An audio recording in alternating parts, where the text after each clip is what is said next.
Hello all, welcome to the exploration of support vector machines or SVMs. These remarkable algorithms are the backbone of machine learning, excelling in classification, regression, and even outlier detection. What makes SVMs truly versatile is their ability to perform both linear and nonlinear classification. The magic happens with the kernel trick, which allows SVMs to implicitly map inputs into high-dimensional feature spaces. In this video, we will unravel the power of SVMs, diving into the fascinating world of linear or nonlinear classification. Alright, let's break down the key terminology in support vector machines. Hyperplane, support vectors, and margin. These are the building blocks of SVMs. If you see in image 1, in this space, each axis represents a feature. The data points belonging to different classes are scattered.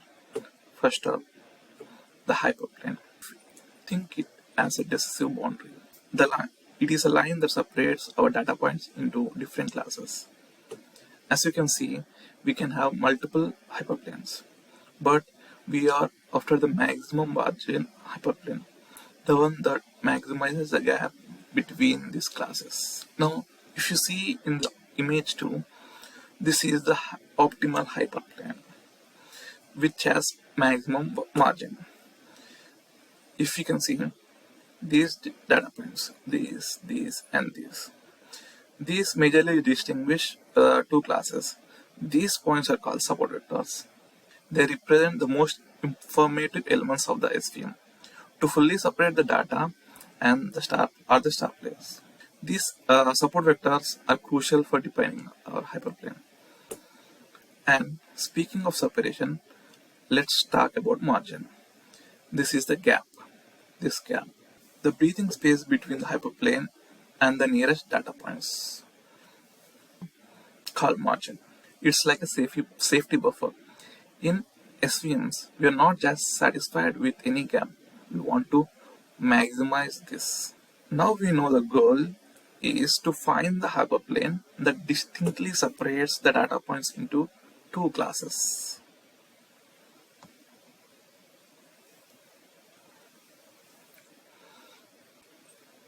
We know SVM can handle nonlinear problems too.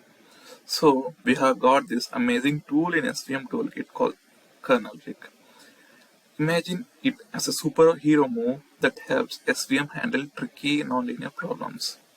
In the real world, not all problems can be solved with a straight line. Here is where the kernel trick comes in.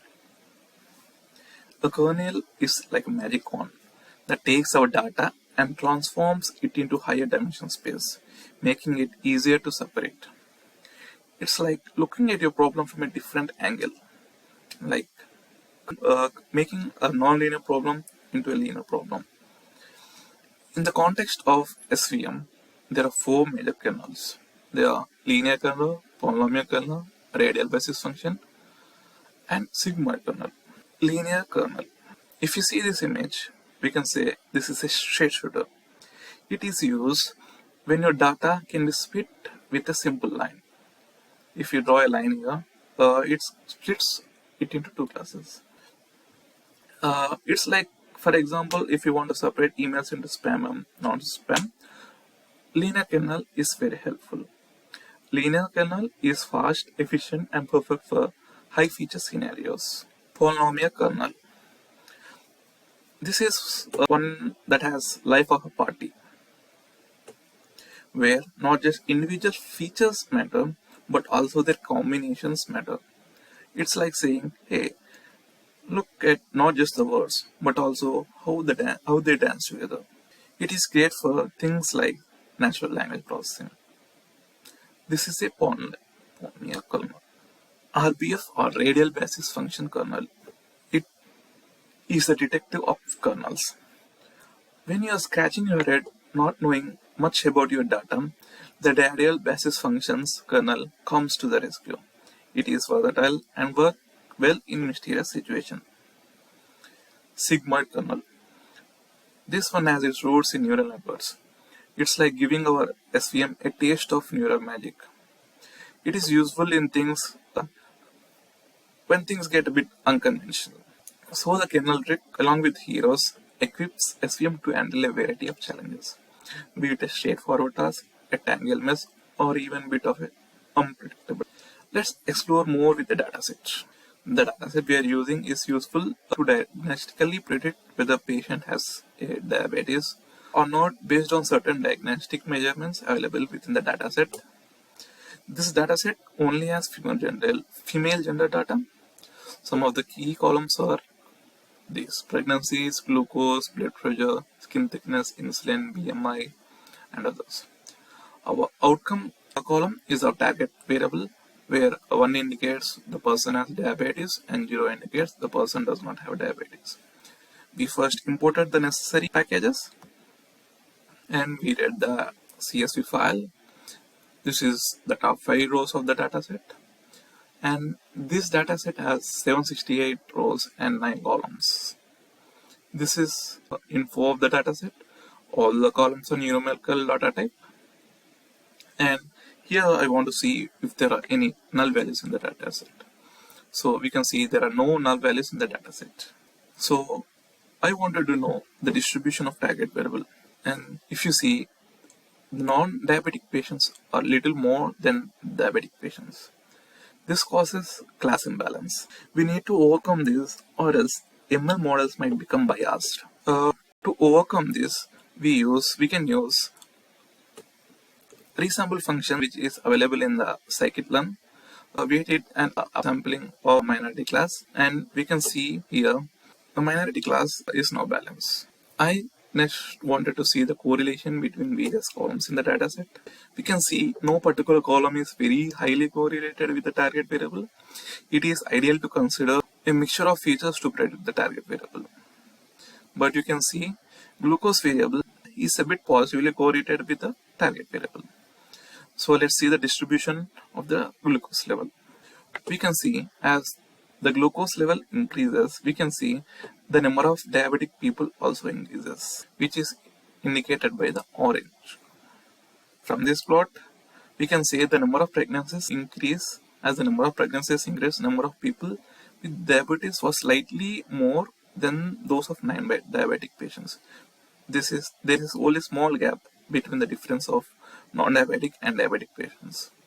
This is because within the correlation matrix, there is only a small positive correlation.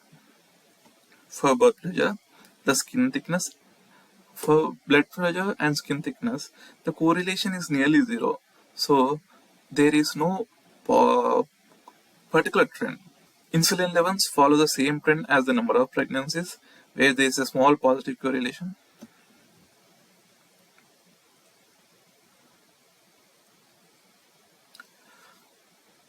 Age also has small positive correlation. As BMI increases, number of people with diabetes is slightly more than that of non-diabetic people.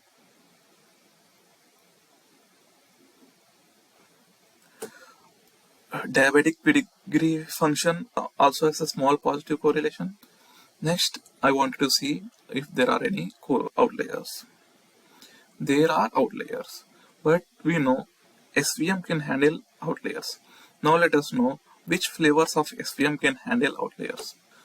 There are 2 flavors of support vector machines, the hard margin variant and the soft margin variant. The hard margin variant of the SVM is strict about classifying every training point correctly with a margin of at least 1. It aims to find a hyperplane with the maximum margin, giving no room for misclassification. However, this approach is sensitive to outliers and does not handle them well. Soft margin variant. On the other hand, the soft margin variant of the SVM allows for a more lenient approach. It accepts that a few points might be misclassified or have a margin less than 1. However, for each such point, a penalty is imposed in the form of a C parameter. Acts as a control on outliers. A low C value allows more outliers and high C reduces their influence. How to choose a C hyperparameter for outliers? Given that our dataset contains outliers, opting for a soft margin variant is sensible. Setting a high value of C model during modeling indicates a strict stance against outliers, essentially telling the SVM to prioritize correct classifications, even it means a few missteps. Next, we split data into train and test. 80% is train and 20% is test. SVMs are prone to data that have different scales. Hence, we are scaling down the data to a uniform range to boost the performance of the SVM. For this, we use standard scalar. Next, for the modeling, initially we did SVM with default parameters. By default, RBF kernel will be used. And for the RBF kernel, this is the accuracy, 78%, recall precision F1, all as 78%. As we know, as C value increases, the accuracy, recall precision F1 score should also increase, because as C value increases, it handles outliers well. So we can see here, when we make C is equal to 100, the accuracy, precision, recall and F1 score slightly increase. This indicates there are outliers and SVM is handling them well.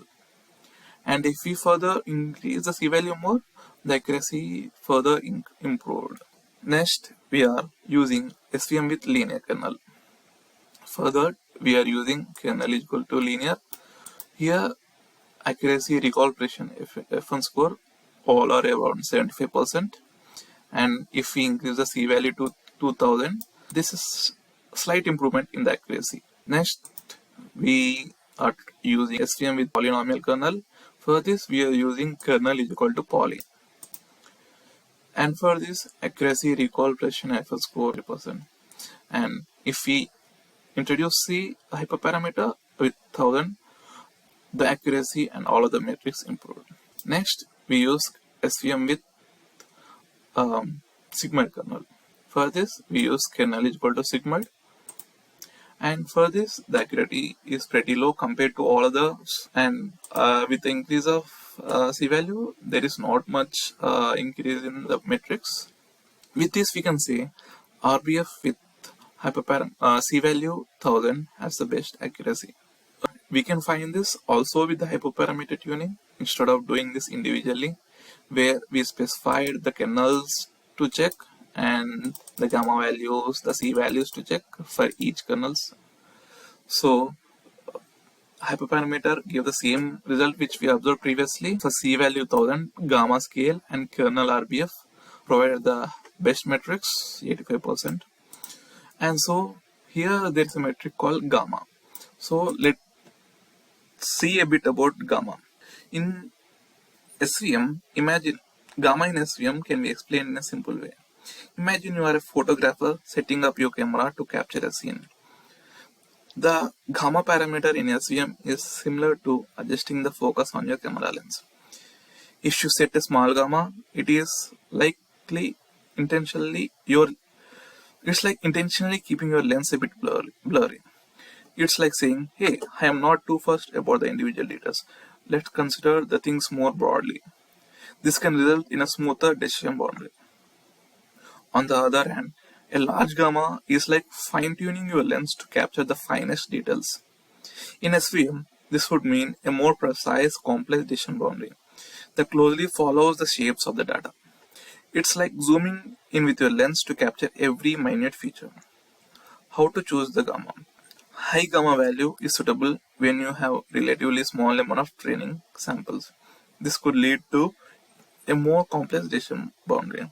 Our dataset is pretty small, hence the best parameter is scale, which is a high gamma value. Low gamma is ideal when you have a large dataset. It encourages a smoother decision boundary. Thank you all.